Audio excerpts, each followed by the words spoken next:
नमस्कार दोस्तों, आज की क्लास में फिर से आपका एक बार स्वागत है। और आज का हमारा टॉपिक है दोस्तों आर्टिकल 16। तो आज की क्लास में हम इसको बहुत डिटेल में डिस्कस करेंगे। दोस्तों मेरी आप लोगों से रिक्वेस्ट है कि प्लीज़ इस वीडियो को एंड तक देखिए ताकि आपको सारी जानकारी समझ आ जाए आर्टिकल 16 से रिलेटेड।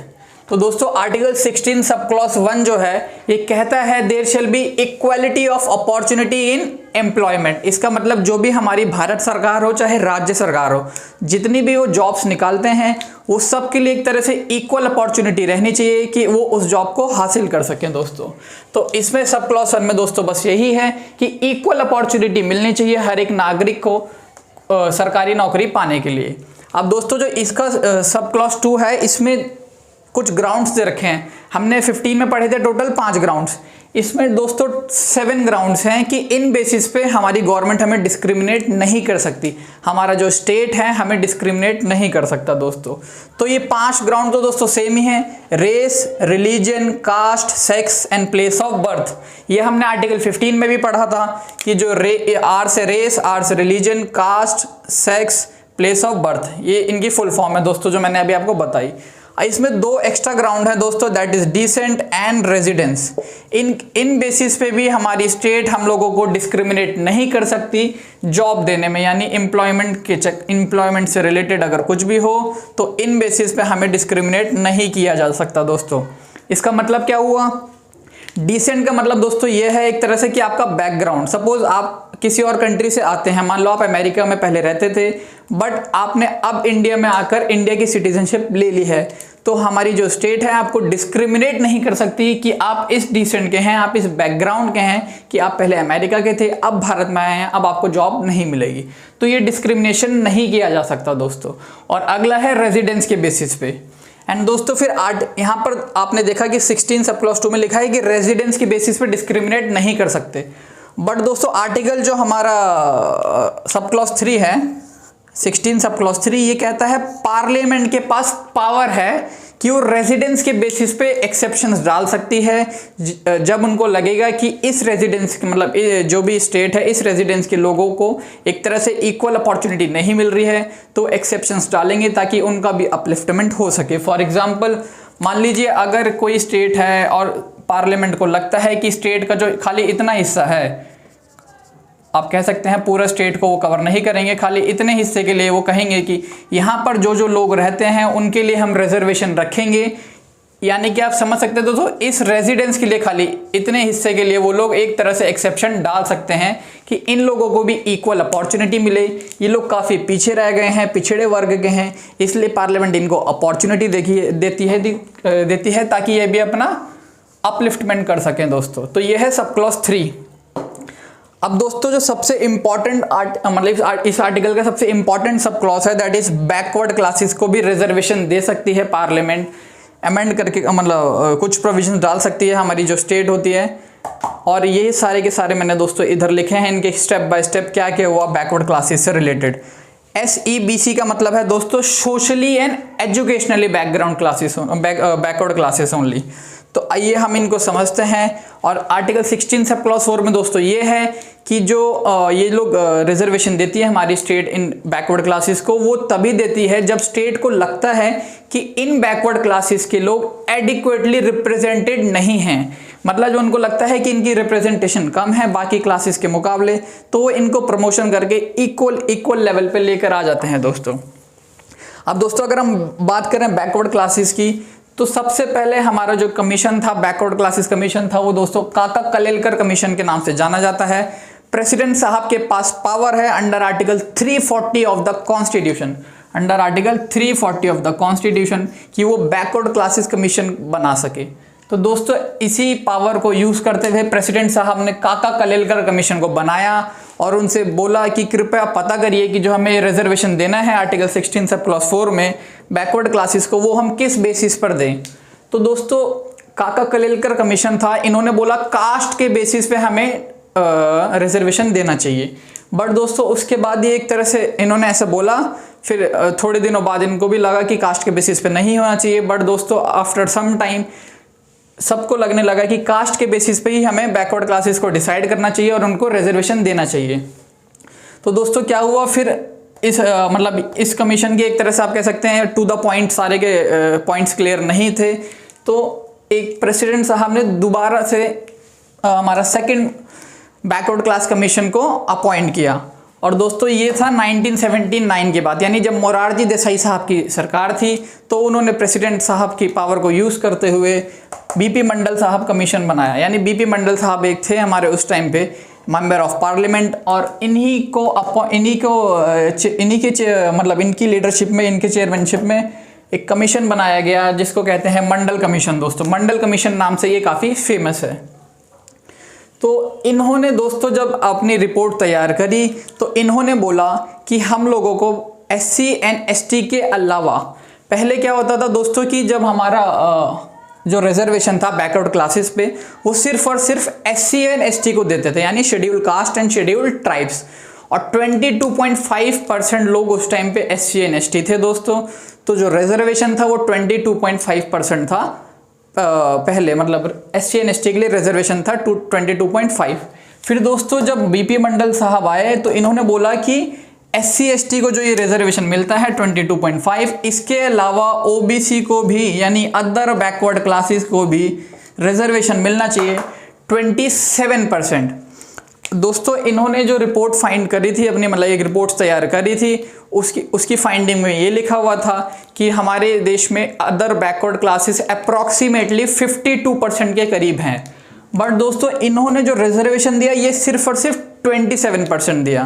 तो ऐसा क्यों? इन्होंने ये चाहते थे और भी दे सकते थे रिजर्वेशन की, 27% से ज़्यादा भी रिजर्वेशन दिया जाए OBC को। ये क्वेश्चन हमारे सामने आया कि इन्होंने ऐसा क्यों किया। तो दोस्तों ये इन्होंने इसलिए किया क्योंकि MR Balaji case, supreme court ने एक, मतलब सुप्रीम कोर्ट का जजमेंट था MR बालाजी केस में, ये मैंने नाम लिखा है यहाँ पर, MR बालाजी केस। इसमें सुप्रीम कोर्ट ने बोला था, मैं जजमेंट से पहले आपको एक आर्टिकल बता देता हूँ, that is article 335 of the constitution.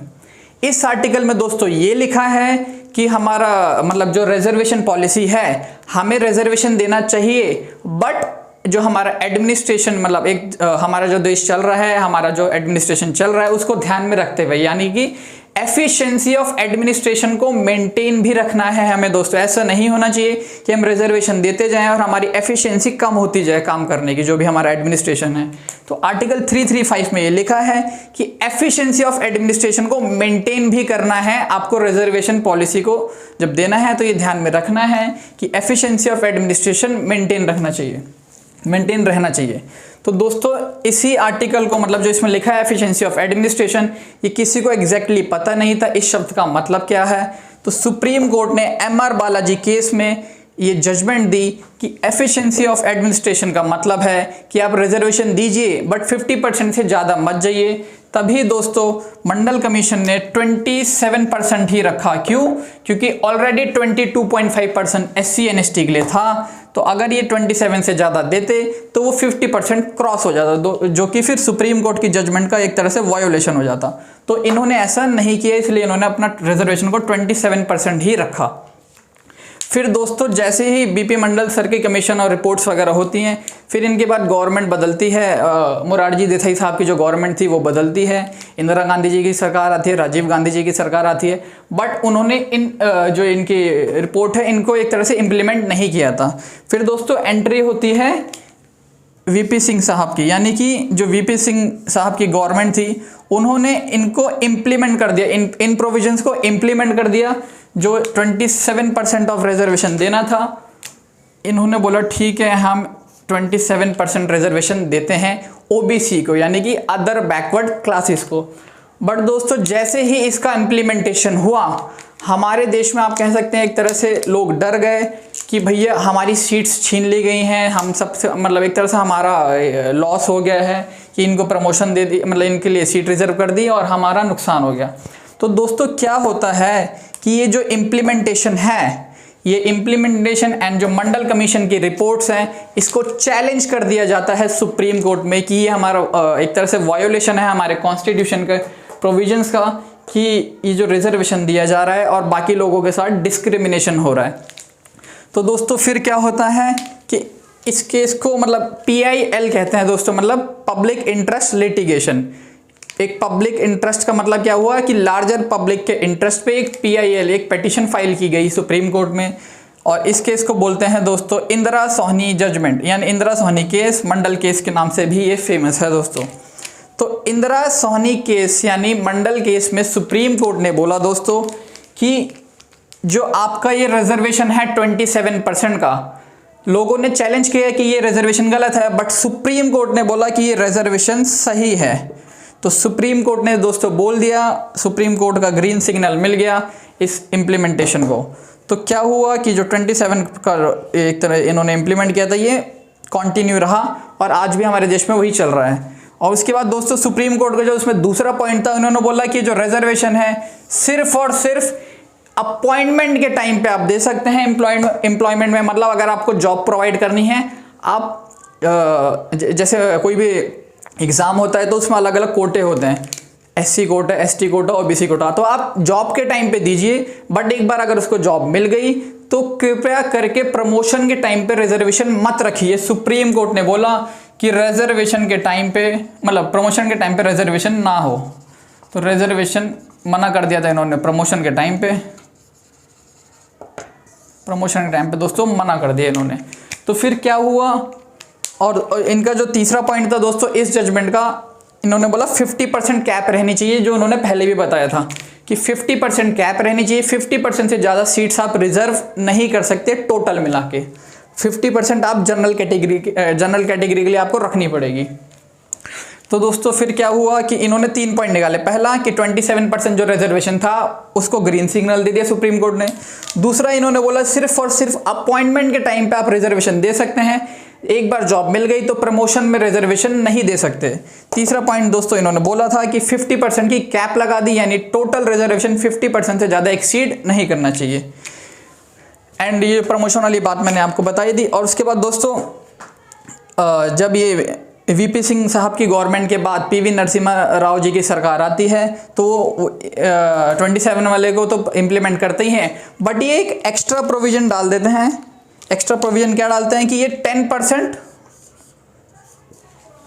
Economic basis पे भी कोटा दे देते हैं कि जो बैकवर्ड क्लासेस हैं, other backward classes and SC ST, इनके अलावा 10% इकोनॉमिक यानी EWS जो अभी हमारे कंट्री में करंटली इम्प्लीमेंट किया गया, बट उससे पहले PV नरसिम्हा राव जी ने भी इम्प्लीमेंट किया था। बट मंडल केस में यानी इंदिरा सोहनी केस में ही सुप्रीम कोर्ट ने इसको स्ट्रक डाउन कर दिया। ये बोला कि ये वैलिड नहीं है, 10% कोटा आप नहीं दे सकते ऑन इकोनॉमिक बेसिस। क्यों? क्योंकि हमारे संविधान में दोस्तों कहीं लिखा ही नहीं है कि आप इकोनॉमिक बेसिस पे रिजर्वेशन दे सकते हैं। हमारे कॉन्स्टिट्यूशन में दोस्तों मैंने लिखा है, अभी आपको बताया था कि सोशली, एस मतलब सोशली एंड एजुकेशनली बेसिस पे खाली दे सकते हैं, इकोनॉमिक बेसिस पे नहीं दे सकते। ये आर्टिकल 16 सब क्लॉज 4 में लिखा है दोस्तों। बट हमारे PV नरसिम्हा राव जी थे, इन्होंने इकोनॉमिक बेसिस पे 10% कोटा दे दिया था।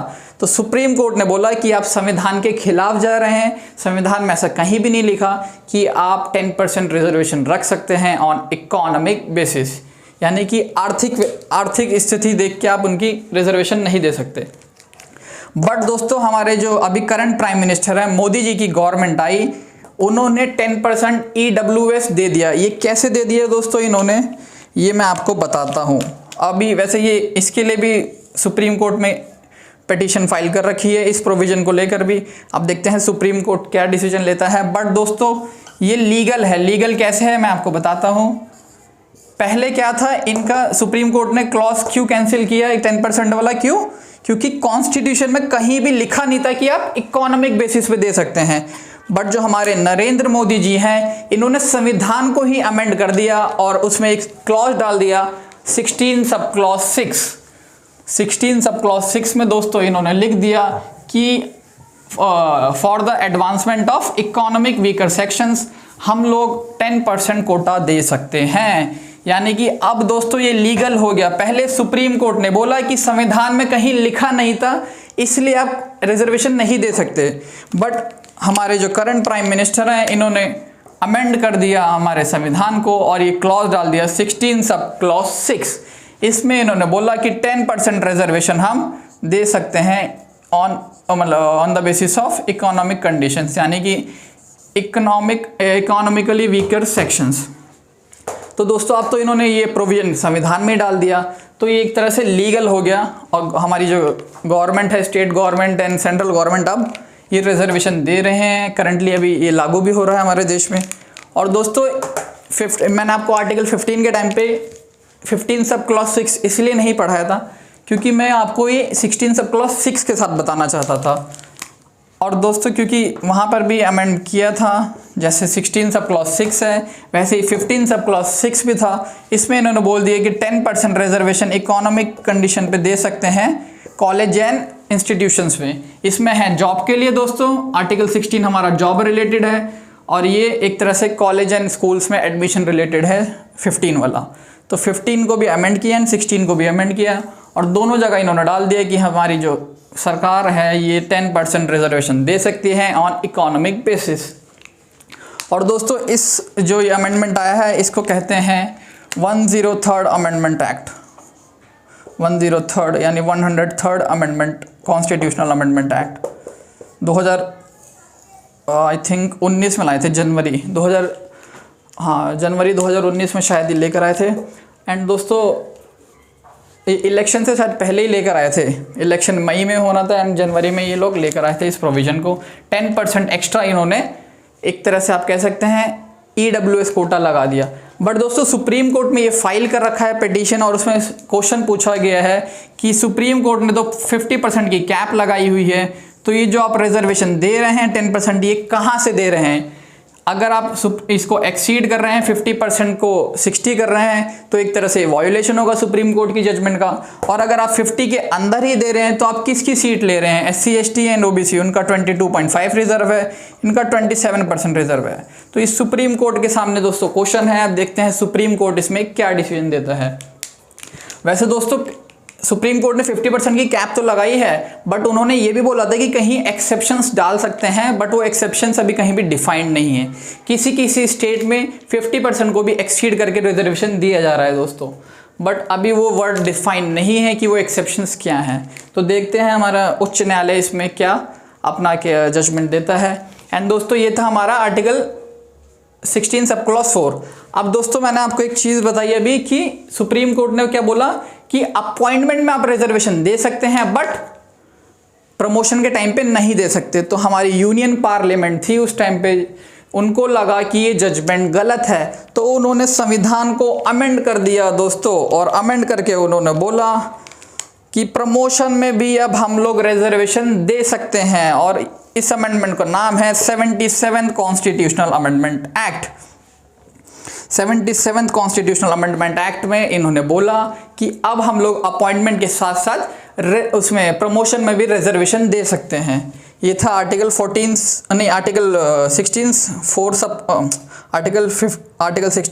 Sub clause 4A। इसमें प्रमोशन से रिलेटेड दोस्तों इन्होंने अमेंड कर दिया। अब आता है आर्टिकल 16 सब क्लॉज 4B। ये भी दोस्तों अमेंडमेंट के जरिए लेकर आए थे। सुप्रीम कोर्ट ने अपनी एक जजमेंट में एक तरह से एक जजमेंट सुनाई थी, वो भी पार्लियामेंट को पसंद नहीं आया तो पार्लियामेंट ने अमेंड करके वो प्रोविज़न भी डाल दिया।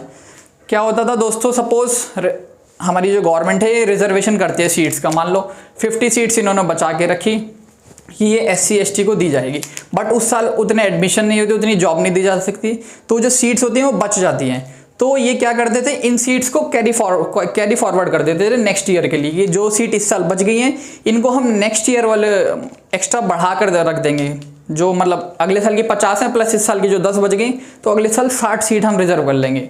बट सुप्रीम कोर्ट ने ये मना कर दिया था। सुप्रीम कोर्ट ने बोला ये गलत है, आपको रिजर्वेशन देना है तो उसको उसी साल तक सीमित रखिए, उसको कैरी फॉरवर्ड मत रखिए, क्योंकि अगर आप ऐसे रिजर्वेशन बढ़ाते रहेंगे कि 50 के बदले 60 कर दिए पिछले साल का जो 10 बचा था, तो 50% की जो कैप है एक तरह से इसका वायोलेशन हो जाएगा। धीरे धीरे करके आप सीट बढ़ाते रहेंगे तो उधर की जनरल कैटेगरी की सीट कम होती रहेंगी। बट दोस्तों क्या हुआ, पार्लियामेंट ने इसको भी अमेंड कर दिया बाय 81 कॉन्स्टिट्यूशनल अमेंडमेंट एक्ट, और इन्होंने बोला कि जो अनफिल्ड वैकेंसीज हैं उसकी जो हमारी बच जाती हैं सीट्स उनको हम कैरी फॉरवर्ड कर सकते हैं। 16 सब क्लॉज 5 दोस्तों कहता है कि रिलीजियस इंस्टीट्यूशंस कुछ होते हैं, वहाँ पे भी एक्सेप्शंस हैं। मतलब कि अगर कोई रिलीजियस इंस्टीट्यूशन है, कोई कॉलेज है और उनकी डिमांड है कि हम इसी धर्म के व्यक्ति को यानी इसी रिलीजन के व्यक्ति को जॉब देंगे, तो एक तरह से वो वैलिड है। ये एक्सेप्शन हमारा 16 सब क्लॉज 5 में दे रखा है दोस्तों। एग्जाम्पल है इसका वक्फ बोर्ड। एंड दूसरा एग्जाम्पल आप समझ सकते हैं, मान लो कोई स्कूल है या कॉलेज है जहाँ पे एक तरह से आपने सुना होगा प्रिंसिपल फादर कहते हैं, किसी प्रिंसिपल, क्रिश्चियन स्कूल है वहाँ पे फादर कहते हैं। वैसे माइनॉरिटी इंस्टीट्यूशन में भी आ सकता है, अगर बाई चांस उसमें नहीं आता तो मान लो उनको डिमांड है, उनके कॉलेज की डिमांड है कि हमारे जो प्रिंसिपल होंगे वो क्रिश्चियन धर्म के ही होंगे, एल्स हम किसी और को वो जॉब नहीं देंगे, तो दैट इज़ लीगल दोस्तों। आर्टिकल 16 सब क्लॉज 5 कहता है कि रिलीजियस के बेसिस पे भी आप इंस्टीट्यूशंस पे जॉब को रिजर्व कर सकते हैं। तो दोस्तों यही सब था हमारे आर्टिकल 16 में। उम्मीद करता हूँ आपको ये आर्टिकल सही से बिल्कुल समझ आया होगा। धन्यवाद।